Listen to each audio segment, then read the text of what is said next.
I'm fucked up in the head. If you can't let me just say it. I came from sleeping on the floor. I'd rather sleep in the bed. I keep my pistol real close. Bitch, I'm cautious, I ain't scared. I'm dealing with paranoia, so all I see is red. I'm fucked up in the head, in the head, in the head. I'm fucked up in the head, in the head. What up, though? It's your boy Bill.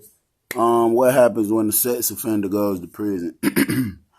Over time, they done got beat up and tortured so bad that they start kind of specifically making prisons for them. I mean, I don't think they got a prison where that's the only thing there, because they got to mix other people up for other reasons. But most of the time, they try to have a dorm specifically for them. But then sometimes they don't. They just have them in general population. So it just depends on where you at, what type of people you around. Because some people feel like, that ain't my business. And some people feel like, let's get them. Now, my own personal experience with that, I probably was about 22, 23. And I had a roommate. He was all right. He was a lot older than me. He probably was about 43, 44. And we were roommates probably about 3 months. He seemed cool. I used to eat food with him. We used to cook little meals together. He seemed like an all right dude. And he had told me before that he was locked up for murder. He said he had killed somebody. But he said it was a mistake. So I'm down there at the table one day talking to my homeboy, and my roommate walked past, and he was like, "Hey, you know what your roommate locked up for?" I was like, "What?" He was like, "Man, he raped his own daughter, bro." I say, "What?"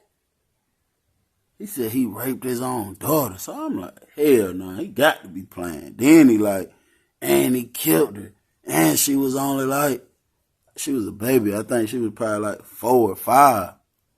So I'm like, bro, you got to be playing, bro. Ain't no way. He like, yeah, I remember the case was on the news or something. Like, he was like, my mama was watching.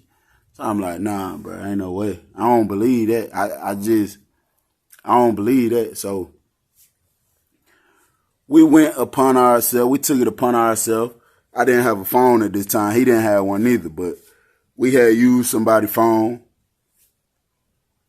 And we went to Google and typed in my roommate name, his whole name. The case popped straight up. Case was like 20-something years old. Dude had been locked up for like 20-something years. And I went to reading it, bro. It pissed me off so bad. Because I was like, ain't no way you did nothing like that and you in the room with me.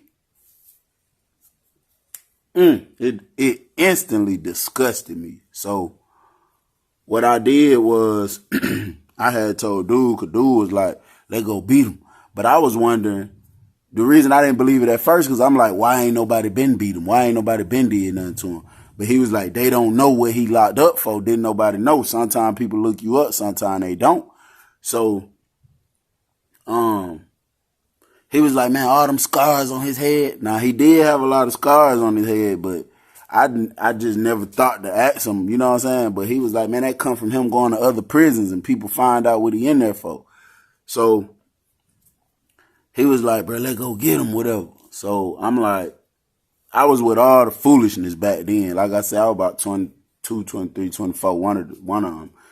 So I told him, let's wait to Stowe Day, because we all go to Stowe every week. He go to Stowe every week faithfully. Somebody sent him money still, regardless of what he did. But I was like, let's just wait to Stowe Day. So we going to rob him, then beat him, then extort him. So Stowe Day came, and that's exactly what we did. And we did it multiple times. Just, it got to a point, whenever you get mad and frustrated, you need somebody to punch on, go to him.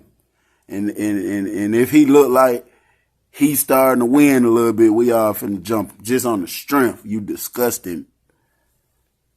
Just on the strength of what you did, bro. But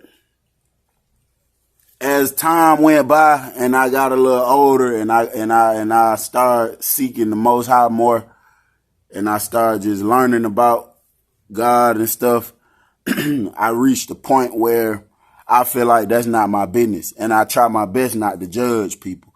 So as years went on by, I run across people and they like, well, he raped such and such. Oh, he a sex offender. It would still piss me off just to know, like, damn, I'm right here with you. You really did some creep stuff like that. Like, I really want to do it to you, but that's not my business. I'm not God. I can't judge nobody, because if that's the case, I can be judged too. Not for nothing like that, but I'm just saying for sins and stuff I done did and my wrongdoing. I'm still wrong in God's eyes. So I started taking that type of approach, and then I wouldn't bother people. If you locked up, you could be locked up for whatever. After I hit my maturity stage, I don't care. I'm not bothering you. That's not my business. I'm not getting involved with it or none of that. But it just depends on where you at, who you around, because some people to this day just don't care. They feel like that ain't got nothing to do with me. And then you got some people that feel like, man, he ain't here for rape. Let's go beat him. Let's go stab him. So that's that on that. I'm gone, y'all.